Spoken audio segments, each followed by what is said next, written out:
केवलिनंत सिद्ध बोलिए शुद्धात्म देव की।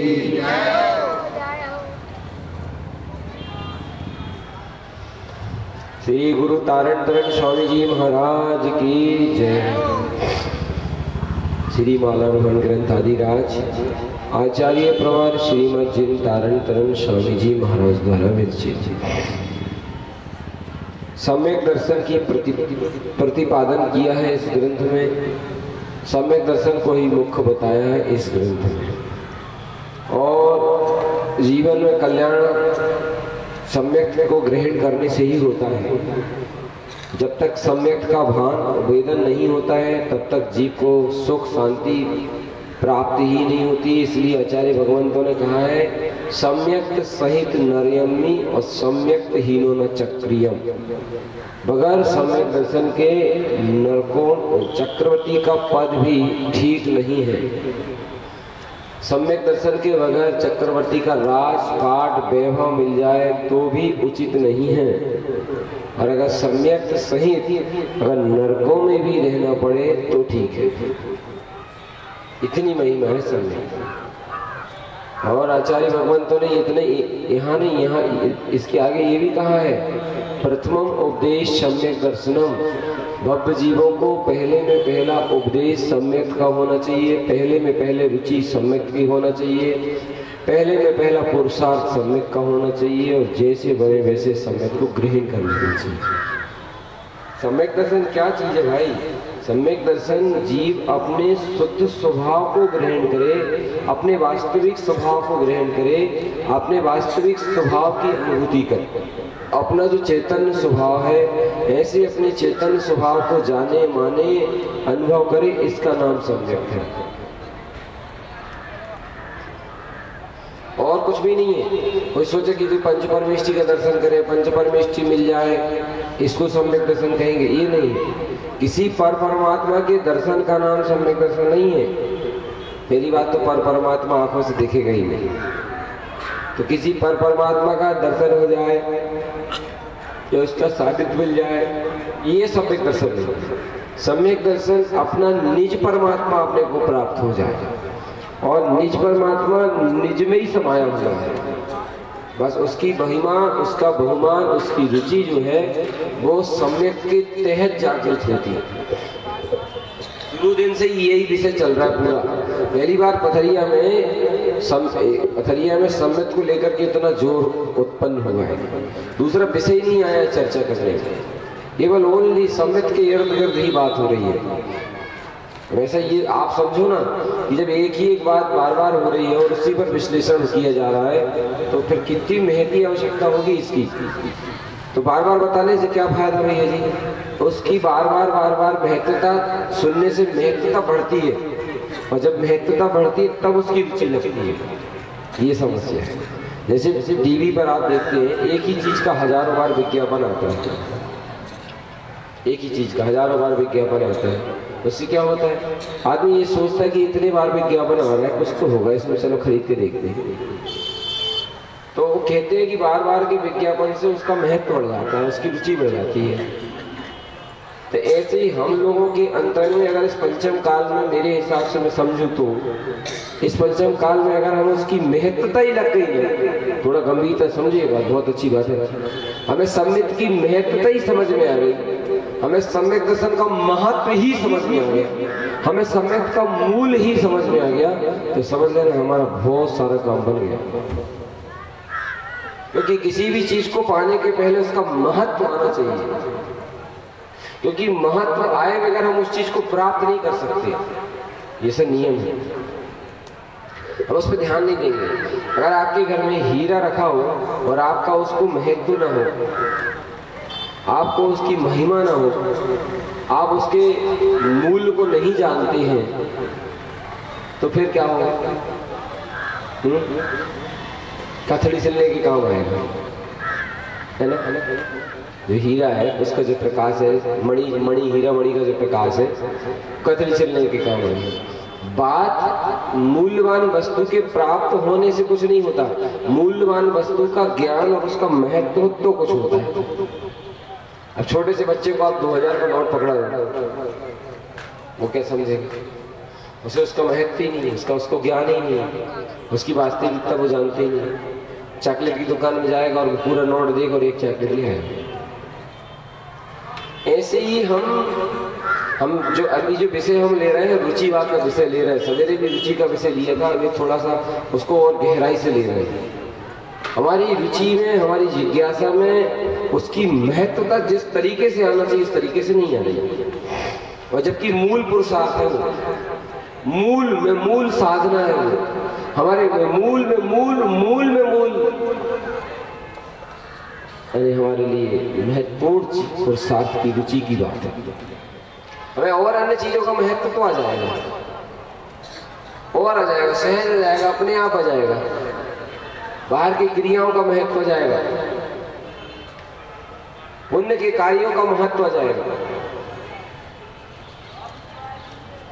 नहीं, पढ़ाई है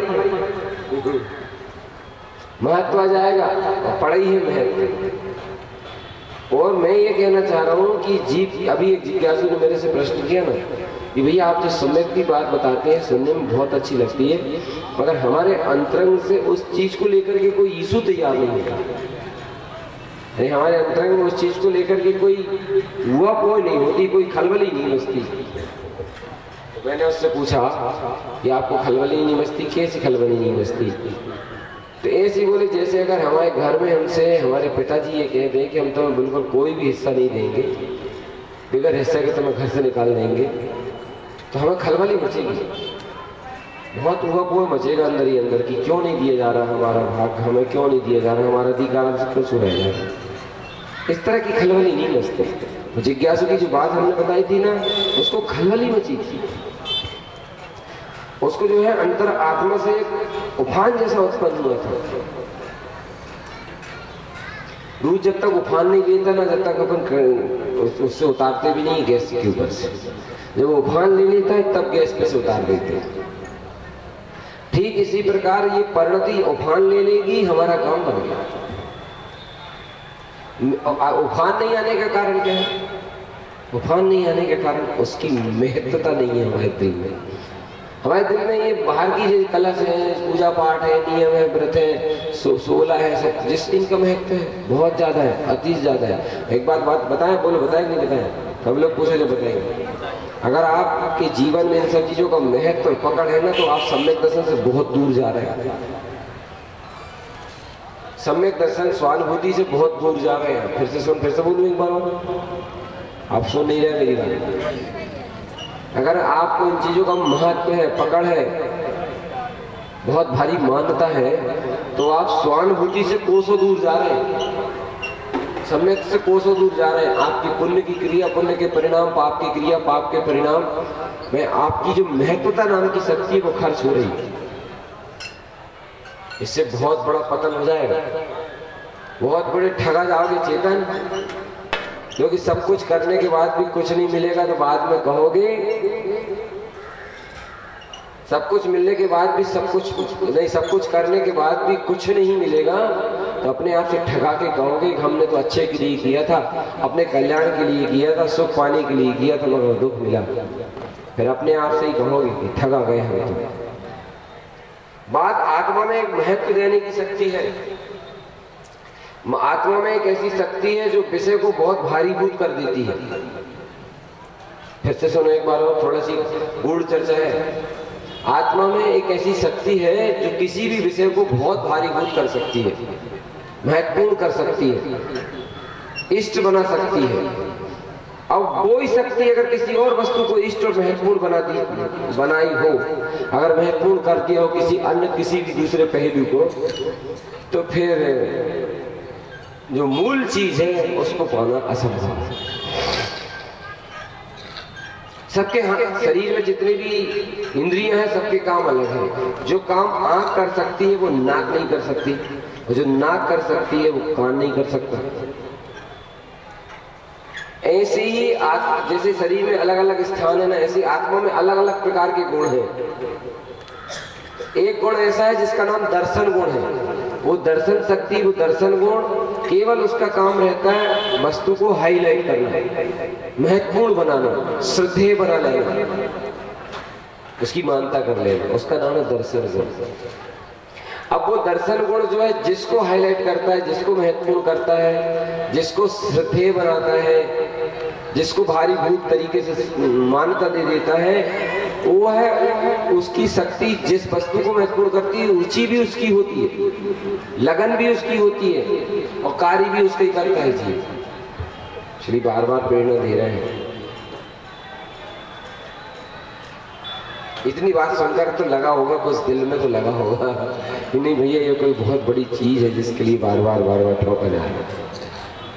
ये केवल अब आचार्य भगवंतों ने भी ये लिखा है, भगवंतों ने भी ये लिखा है, जो गुरु होते हैं, जो जिन देशना के कहते हैं, उनका एक काम रहता है गुप्त स्वभाव की रुचि लगाना, अपनी वाणी के माध्यम से, प्रवचनों के माध्यम से, उपदेश के माध्यम से गुप्त स्वभाव की रुचि लगाना और लगवाना, यानी ऐसा उपदेश करना जिससे यथार्थ शुद्ध तत्व की रुचि में वृद्धि हो, ऐसा उपदेश करना जिससे अपने ध्रुव त्रिकाली परंपरानामिक की मान्यता में वृद्धि हो, ऐसा उपदेश करना जिससे जीवों की परिणति में सम्यक के प्रति रुझान हो।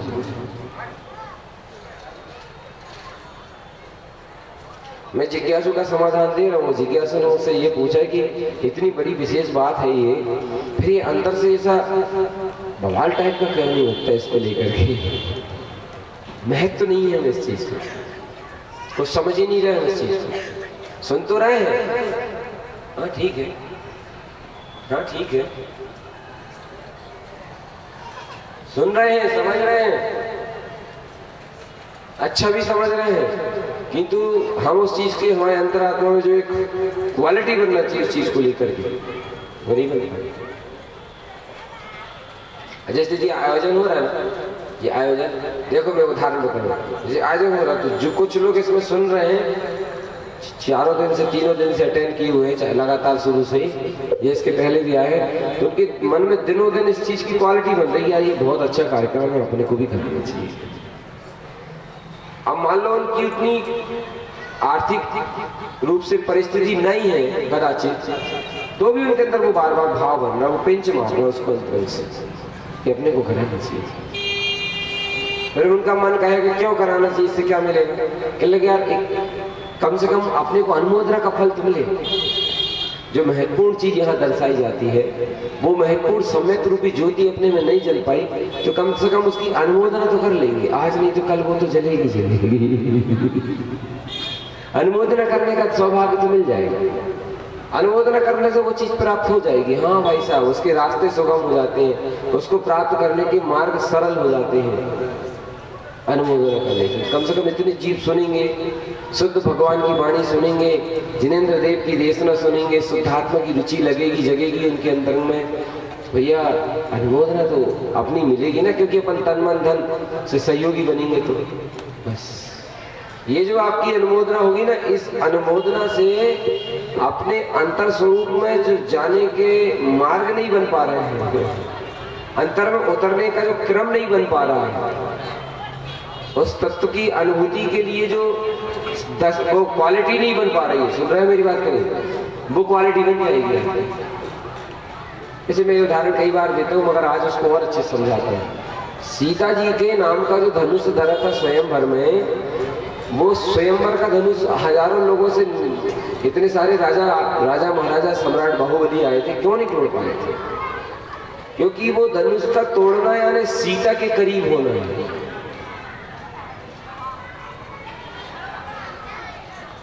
उस धनुष का टूट, जो व्यक्ति उस धनुष को तोड़ेगा मतलब वो सीता के नजदीक हो जाएगा, सीता माँ के नजदीक हो जाएगा। बस समस्या ये है ना, फिर क्यों नहीं टूट रहा है? इसलिए नहीं टूट रहा है क्योंकि उस धनुष को तोड़ने के लिए ताकत के साथ साथ अनुमोदना भी तो चाहिए। सही है कि नहीं? मात्र बाहुबल से थोड़ी टूटेगा वो। बाहुबल तो रावण के पास बहुत सारा था, पर अनुमोदना नहीं थी। समझने की बात है, रावण के पास तो बाहुबल बहुत था, तोड़ सकते थे, किंतु अनुमोदना नहीं थी। तो धनुष को टूटने के लिए बाहुबल और अनुमोदना दोनों चाहिए। ऐसे ही बहुत सारे लोगों को द्रव्य तो बहुत है मगर दिल से अनुमोदना नहीं है उनके पास, इसलिए नहीं हो पा रहा है।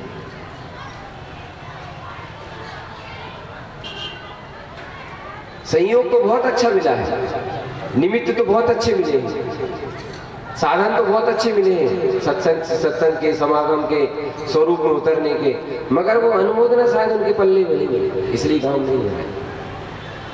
अनुमोदना हो साथ में, केवल साधन ही महत्वपूर्ण नहीं होते, अनुमोदना साथ में हो तो कार्य सिद्ध होता है। जिसकी जो अनुमोदना है वो उस प्रकार के कार्य में लगा हुआ है। अब अनुमोदना नहीं थी रावण के पास। अब रामचंद्र भी धनुष तोड़ सकते हैं, टूट जाएगा उनसे तो कोई बड़ी बात नहीं है, मगर वो क्या उनका देखो मंथन कहाँ चल रहा है। लक्ष्मण सोचते हैं मनी मन की भैया में इतनी ताकत है, फिर ये धनुष क्यों नहीं तोड़ रहा है, उठ क्यों नहीं रहे, उठे और फट से धनुष तोड़ दे। नहीं भाई, जो बहुत बड़े ज्ञानी होते हैं वो बहुत सोच समझ के कदम उठाते हैं। वो मन ही मन सोच रहे कि मेरे पास ताकत तो बहुत है, मगर ताकत अकेले से नहीं टूटेगा, उसको तोड़ने के लिए अनुमोदना चाहिए। जिसके नाम का ये धनुष है उसकी मुझे अनुमोदना चाहिए कि उसका हृदय, उसका मन मुझे स्वीकार कर रहा है कि नहीं कर रहा है। क्या बात है, उसका हृदय, उसका मन मुझे स्वीकार कर रहा है कि नहीं कर रहा है। अब मान लो कोई प्रश्न करने लगे, ऐसी अनुमोदना की क्या जरूरत है धनुष तोड़ने के लिए, क्योंकि धनुष जब टूटेगा ना तो अकेले राम से नहीं टूटेगा, धनुष जब टूटेगा तो अकेले राम उस धनुष को नहीं तोड़ पाएंगे। धनुष तोड़ने के लिए सीता की अनुमोदना की शक्ति भी काम करेगी, स्वीकारता रूप अनुमोदना। हाँ, जो स्वीकारता उसके उनके हृदय में हो रही, सीता जी के हृदय में वो जो स्वीकारता होगी तो राम के हृदय तक पहुंचेगी और वो स्वीकारता रूप अनुमोदना उसको तोड़ पाएगी। ऐसे ही एक बात ध्यान रखो, समागम मिल जाए, सत्संग मिल जाए, सब कुछ मिल जाए, मगर हमें उस चीज का महत्व न हो, उस चीज की हमारे हृदय में कद्र न हो, उसकी हमारे अंदर छटपटाहट और रुचि न हो, हृदय से उस चीज की अनुमोदना न हो, तो वो चीज प्राप्त ही नहीं होती। अब आया समझ में कि नहीं आया? महत्वपूर्ण बात है ये, वो प्राप्त नहीं होती। भला ही आप आंख बंद करके लाखों घंटों ध्यान करते रहो, मौन हो जाओ, जंगल चली जाओ, जो लगे सो करो, जितना लगे सो करो, खूब दिमाग पकाओ। बात यह है कि वो जो सम्यक रूपी ज्योति है वो कहीं बाहर से थोड़ी आएगी। वो सम्यक रूपी जो दीपक है, जो सम्यक रूपी जो प्रकाश है, वो बाहर से नहीं आएगा। वो सम्यक रूपी प्रकाश अपने शुद्धात्मा की सत्ता में, अपने स्वरूप के गर्भगृह में रखा हुआ है। बस तो एक बार ध्यान रखा है। अनुमोदना तो कर लो। देखो आप, यही तो प्रैक्टिकल होता है इस समय। हाँ, वो मेरे पास रखा है ना, है ना। एक बात बताओ, जैसे आप स्टेशन पर जाएं और आपके पास टिकट है, कंफर्म टिकट है, और आपके अगल बगल बहुत सारे लोग खड़े जिनके पास